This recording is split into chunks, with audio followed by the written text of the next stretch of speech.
साथियों नमस्कार, स्वागत है आप सभी का मेरे YouTube चैनल पर। साथियों आज हम बात करेंगे जो फैजल खान उर्फ खान सर हैं पटना वाले, उनकी और जो एक रोशन सर हैं, रोशन आनंद सर, उनके बीच जो चल रही कंट्रोवर्सी, जो लड़ाई है कोचिंग संस्थानों के बीच की, उसके बारे में हम बात करेंगे। तो दोस्तों सबसे पहले तो जो एक विवाद था उसको आप सभी ने देखा होगा। जो आज तक चैनल की एक एंकर हैं पत्रकार अंजना ओम कश्यप, उनके द्वारा एक टीवी शो के दौरान यूट्यूबर्स जो हैं, यूट्यूब टीचर्स हैं, उनको लेकर एक टिप्पणी की गई।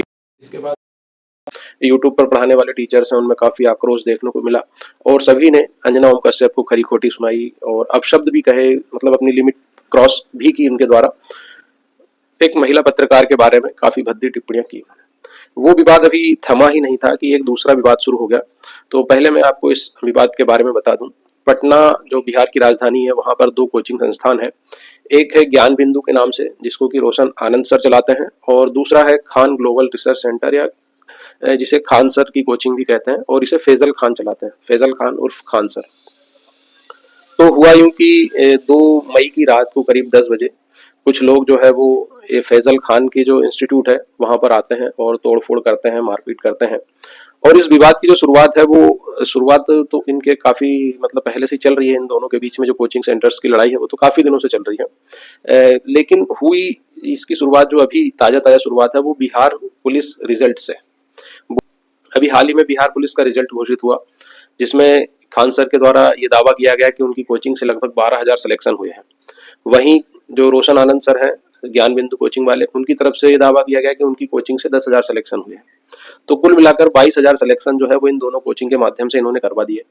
लेकिन एक्चुअल स्थिति ये है कि 19,000 कुछ वैकेंसियां थी टोटल ही, और इन्होंने 22,000 सिलेक्शन दो कोचिंगों से बता दिए। तो क्या बिहार की और भी किसी कोचिंग से कोई सिलेक्शन नहीं हुआ? और जब 19,000 साढ़े 19,000 वैकेंसी थी तो 22,000 का सिलेक्शन कैसे हो गया? ये सवाल भी इनसे पूछा जा रहा था। और इसी बीच हुआ ये कि 2 मई की रात को करीब 10 साढ़े 10 बजे कुछ लोग आते हैं और खान सर की जो कोचिंग है उसके बाहर जो बैनर पोस्टर लगे हैं उनको फाड़ते हैं, तोड़फोड़ करते हैं। और फिर क्या होता है कि खान सर के जो बॉडीगार्ड है वो आ जाते हैं, उनके साथ मारपीट होती है। अब ये सब होने के बाद जब मीडिया के सामने खान सर आते हैं तो खान सर कहते हैं कि मेरे सामने ही 8 से 10 राउंड जो है गोली फायर हुआ है। गोली चलाने लगे 10 मिनट में ऐसा लगा कि जैसे अफरा तफरी होके रख दिया। यहाँ पर 8-10 राउंड हम देखे, हमें क्या पता है। ये एलिगेशन लगाते हैं और उनका कहना है कि वो सबसे कम फीस में जो है कि कोचिंग पढ़ा रहे हैं, गरीबों को पढ़ाई करवा रहे हैं, इसलिए उन पर ये हमला किए जाते हैं। ये है कि इतने कम फीस में नहीं पढ़ाया जाए। मैं आपको बता दूं 2019 में भी जब खान सर ने कोचिंग स्टार्ट की थी और यही पैतरा अपनाया था कि उनकी कोचिंग पर बमबारी की गई, बम फेंके गए। इतना एलिगेशन उन्होंने लगाया कि उनकी कोचिंग पर बम फेंके गए। इससे पहले अभी कुछ दिन पहले भी उन्होंने एक आरोप लगाया कि मेरी कोचिंग में बोलेरो गाड़ी से तोड़फोड़ की गई, गेट को तोड़ दिया और बम फेंका। लेकिन आज तक एक भी बम फेंकने की शिकायत इन्होंने पुलिस में नहीं करवाई, एक भी FIR इनकी तरफ से बम फेंकने जैसी घटना की नहीं की गई है। कितना सेंसिटिव मामला है, और बिहार पुलिस ने भी पता नहीं इस चीज को क्यों इतना लाइट ले लिया। और ना मीडिया ने ये सवाल पूछा उनसे कि जब आपकी कोचिंग पर बम फेंके गए तो आपने पुलिस में शिकायत क्यों नहीं की? क्या बम फेंकना मामूली बात है? इस बार भी उन्होंने वही पैतरा अपनाया, क्योंकि खान सर जो है अभी लगातार घिर रहे थे अंजना ओम कश्यप मामले में, क्योंकि लोगों ने उनके जो वीडियोस हैं, जो उनके विचार हैं, वो सामने लाना शुरू कर दिए थे और कई इन्फ्लुएंसर जो है वो उनके लगातार एक्सपोज करने में लगे थे। तो एक ये पैतरा भी हो सकता है इस चीज से ध्यान भटकाने का, और एक ये पब्लिक स्टंट भी है मीडिया में आने का और बने रहने का और कोचिंग को फेमस करने का। ये उनका एक पैतरा भी मुझे ऐसा लगता है।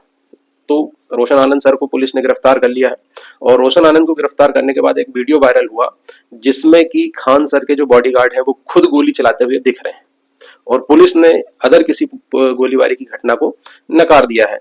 तो जब अब खान सर के 2 बॉडीगार्ड हैं, उन्हीं को ही पुलिस ने गिरफ्तार किया है, तो अब खान सर की पोल भी यहाँ पर खुलती हुई नजर आ रही है। देखते हैं इस मामले में आगे क्या होता है।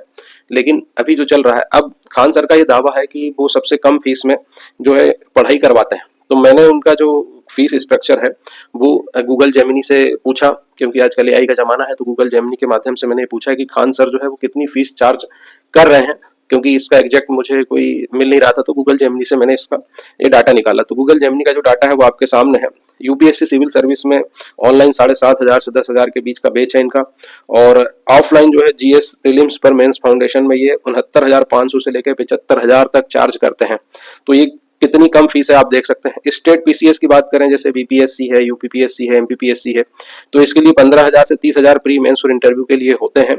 और 5,000 15,000 जिनकी मेंटरशिप बैच है। नीट जेई की ये जो है 34,999 यानी 35,000 में करवाते हैं। और एसएससी फाउंडेशन टीयर 1 टीयर 2 8,000 के लगभग है। यूपी कांस्टेबल और यूपी पुलिस का जो महापेक है वो 5,000 का है। तो इस प्रकार का इनका जो फी स्ट्रक्चर जो है तो इतना कम नहीं है। जो आप समझिए कि एक टीचर कितना कमाता होगा। खान सर कितनी बड़ी बड़ी बातें करते हैं कि मैं तो 100-200 करोड़ टैक्स छोड़ देता है, टैक्स भरा है मैंने, तो कितना ये कमाते होंगे। ये सब पब्लिक स्टंट करके इनने कमाया है।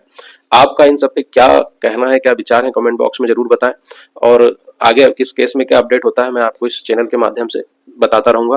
तो चैनल को सब्सक्राइब कर लें और वीडियो को लाइक जरूर करें।